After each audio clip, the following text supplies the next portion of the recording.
Industri Now on Tonton.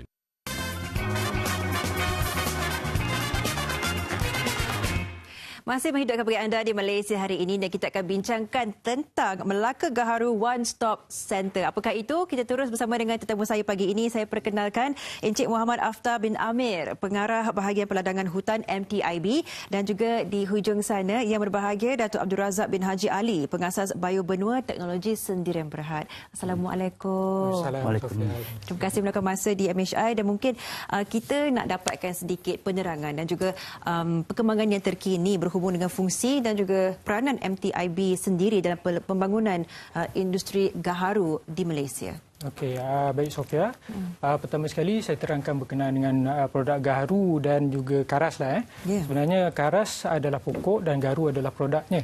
Jadi kedua-dua ni diletakkan di bawah Appendix 2 CITES, iaitu Convention on International Trade of Endangered Species. Maknanya pokok karas dan gaharu ni adalah spesies yang terancam lah maksudnya.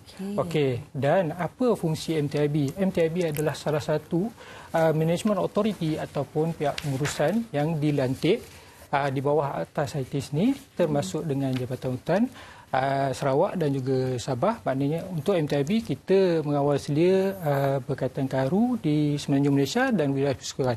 Jadi untuk Jabatan Hutan Sarawak di Sarawak lah, Jabatan Sabah di Sabah. Fungsinya hampir sama, iaitu untuk memastikan perdagangan, ekspor, import dan ekspor semula produk karas dan gaharu ini mengikut peraturan yang telah ditetapkan di bawah CITES.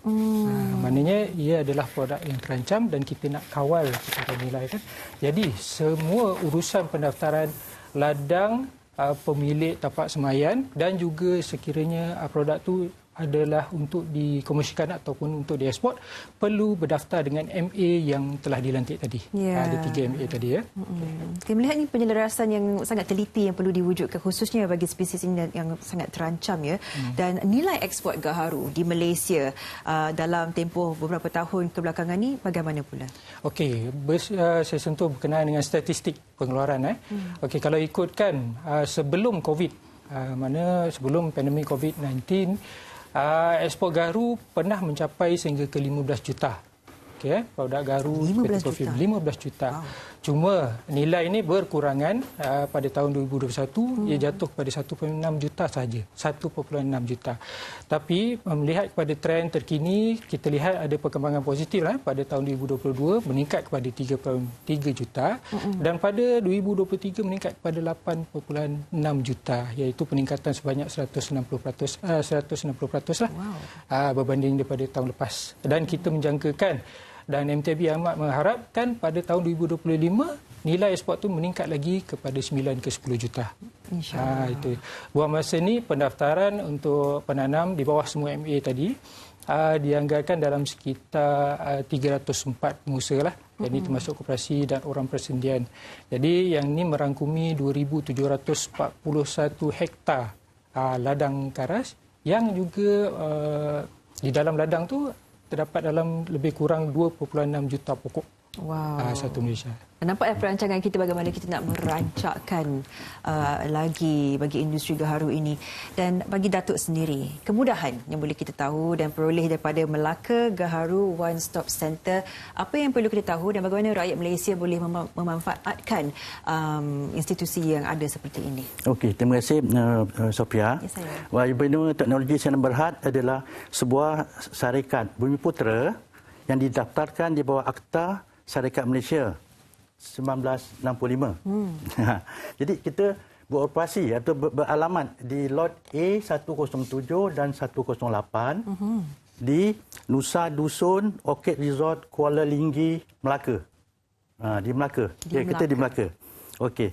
Jadi apa-apa facilities ataupun kemudahan yang kita ada ialah kita sebagai pusat pemosesan kayu gaharu dan juga pusat penyulingan pati minyak gaharu. Yang ini. Oh, itu pati minyak gaharu. Pusat tulen tu. Ya, tulen. Dan selain daripada itu kita pusat latihan berkaitan dengan industri gaharu. Pusat latihan industri gaharu termasuk khidmat runding inokulasi pokok karas. Maksud inokulasi ialah pokok gaharu ni ataupun pokok karas untuk mendapatkan hasil minyak ataupun hasil terasnya, dia perlu disuntik, diinokulasi. Kita berikan khidmat kepada pekebun-pekebun kecil. Selain daripada itu, kita sebagai pusat informasi dan juga rujukan garu. Dan selain kita mempunyai kilang untuk memproses pati minyak garu dan juga galeri. Di mana di galeri ini kita tempatkan pelbagai produk. Kita mesti produk-produk giliran seperti sabun, baho, wangian, kita ada di sana. Nampaknya segalanya itulah disebutkan one stop center, betul tak? Ya. Ramai lagi rakyat Malaysia ataupun peniaga-peniaga pengusaha kecil yang boleh bersatu mendapatkan informasi yang lebih jitu lagi supaya boleh melariskan produk-produk ini. Dan fungsi dan peranan utama bagi Melaka Gaharu One Stop Center ni, apakah sebenarnya tujuan ataupun yang ingin dikecapilah dalam tempoh tahun ini mungkin? Okey. Melaka Gaharu One Stop Center ialah kita mendapat sokongan dan juga bantuan daripada NTIB. NTIB diumpamakan sebagai kita punya badan induk. Baik. Kita berpayung di bawah NTIB. Dan bagi pihak Baya Benua Teknologi Berhad, kita memberi maklumat, informasi kepada pekebun-pekebun kecil karas. Di mana kebanyakan mereka ini kurang mendapat maklumat yang terkini. Baik. Ataupun maklumat yang betul. Bagaimana? Sepatutnya sebelum mereka ini menanam pokok karas, dia perlu membuatkan pendaftaran. Dia kira wajib pendaftaran dengan NTIB. Dan berbagai lagi prosedur-prosedur yang perlu dipatuhi. Baik. Jadi proses dan tata cara yang tertentu yang perlu dipatuhi lagi untuk memastikan kelangsungan untuk semua. Dan Encik Aftar sendiri, usaha MTIB dalam membantu pengusaha Gaharu ini untuk berdepan dengan situasi ekonomi yang tak menentu ataupun mempunyai satu peluang yang lebih cerah pada masa depan. Bagaimana? Okey, kalau saya nak beri ceritakan berkenaan dengan usaha MTIB ni, kalau kita lihat industri garu ni mula rancak ataupun berkembang sejak tahun 2005 lagi. Di waktu tu mana banyak pekebun-pekebun kecil yang telah mengusahakan garu dan untuk ke arah ekspor lah, seperti yang macam mana Datuk Razak telah maklumkan tadi bahawa teknik salah satu adalah teknik inokulasi lah untuk menghasilkan garu. Jadi di bawah MTIB pelbagai insentif yang disediakan, terutamanya dari segi bentuk macam pemasaran untuk penghasilan produk. Lepas tu kita ada keluarkan latihan-latihan kepada usahawan pekebun kecil ni dan juga lawatan-lawatan ke misi antarabangsa lah. Kita bawa sebagai NI opener kepada usahawan kecil garu ni untuk lihat potensi dan ke mana hala tuju produk garu ni. Dan di samping itu saya nak tambah ada satu lagi sebenarnya sebelum ini tiada mana-mana agensi kerajaan yang menyediakan insentif kepada pekebun kecil garu.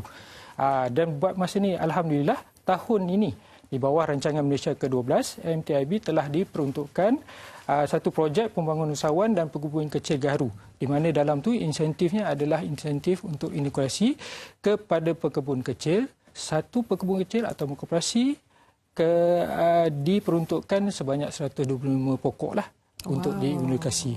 Ini julung-julung kalinya yang telah diluluskan di bawah MTIB lah. Ini adalah berita yang baik. Semestinya melihat tapi kalau saya boleh war-warkan okey, kepada usahawan garu, pertamanya untuk mendapatkan insentif ni perlu dan wajib berdaftar, mana yang mempunyai yang menanam pokok garu, tak kira bilangan, tak kira juga saiz tanah walaupun sepokok, perlu berdaftar dengan MTIB ataupun MA yang saya mention tadi, Jabatan Hutan Sarawak, Jabatan Hutan Sabah. Pemilik tapak sembahyang juga perlu berdaftar. Ini syarat utama wajib sebelum memohon untuk insentif tadilah. Ini antara yang perlu wajib dilakukan dulu untuk mendapatkan sokongan yang sepenuhnya. Dan akhir sekali dalam masa 1 minit yang terakhir ni Encik Aftar, cabaran dan juga harapan bagi semua penggalak industri gaharu di Malaysia. Okey, bercerita berkenaan dengan cabaran, kalau kita lihat industri gaharu ni sebelum ni adalah daripada hutan asli lah. Maknanya bila pemprosesan ataupun pengumpulan produk gaharu daripada hutan asli, ianya adalah orang kata satu, minta maaf saya terpaksa guna ayat ni, pencerobohan kepada hutan asli.